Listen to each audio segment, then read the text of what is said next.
مولانا محمد Nasrallah Naqshbandi حاضر خدمت ہوں۔ آپ دیکھ رہے روحانی علم نقشبند چینل۔ امید ہے آپ خیر و عافیت سے ہوں گے۔ مصروفیات کی وجہ سے ہم لائیو نہیں آ رہے ہیں، تو اب میں وظیفہ دے رہا ہوں۔ یہ وظیفے جو ہیں یہ میں نے بہت ہی پرانی کتاب سے نکالے ہیں، اور اس کتاب کے جو بھی عملیات ہیں وہ کبھی بھی بیکار نہیں جاتے، اور میں نے خود اس کا تجربہ کیا ہوا ہے۔ جس کو میں نے دیا ہے الحمدللہ، پہلے میں اس کتاب سے عمل کرتا تھا، اب میں دوسری کتابوں کی طرف آ گیا تھا، دوسروں کو چھوڑ کر اب میں پھر واپس اسی کتاب کی طرف جو ہے وہ واپس لوٹ کر آیا ہوں، کہ مجھے پتہ ہے کہ اس کے اندر جو رزلٹ ہے وہ ان میں نہیں ہے۔ اصل میں مسئلہ ہوتا ہے اجازت کا۔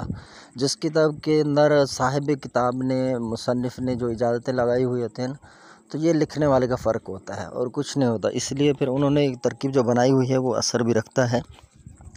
تو یہ اتوار کے دن آپ پڑھیں گے 1000 مرتبہ، ایک ہی دن پڑھیں گے بس، پھر کبھی نہیں پڑھیں گے۔ جس کے لیے بھی آپ محبت کے لیے کرنا چاہ رہے ہیں نا، تو اس شخص کا تصور رکھیں ذہن میں، یا پہلے عمل شروع کرنے سے پہلے آپ نام لیں اس کا، ٹھیک ہے، میں فلاں کے لیے محبت کے لیے جو ہے عمل کر رہا ہوں۔ تو آپ پھر اس کو پڑھیں، اور پڑھتے وقت آپ نے سیدھے بیٹھ جانا ہے، مڑ کے نہیں دیکھنا، ادھر ادھر نہیں دیکھنا ہے، ٹھیک ہے، جسم نہیں ہلانا ہے، ایک جگہ پر بیٹھ جائیں۔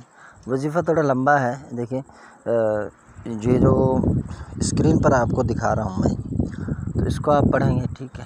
اس میں 2 موکلوں کے نام ہیں اور باقی اسماء باری تعالیٰ ہیں، تو آپ ان کو پڑھیں انشاءاللہ عز و جل۔ ان سب کو جب پڑھیں گے نا، تو آخری مہقائلو یا مہقائلو تک سمجھیں کہ یہ 1 مرتبہ ہوا ہے، ٹھیک ہے، اول سے آخر تک یہ 1 مرتبہ ہوا ہے۔ اس طرح کہ آپ نے 1000 پڑھنا ہے، اول آخر 3 مرتبہ درود شریف پڑھنے، بس اس کے بعد آپ نے کوئی عمل نہیں کرنا ہے۔ انشاءاللہ آپ کو اس کے اندر کامیابی ہو جائے گی۔ بس آپ عمل کریں اور انتظار کریں، انشاءاللہ وہ خود بخود چل کر آئے گا۔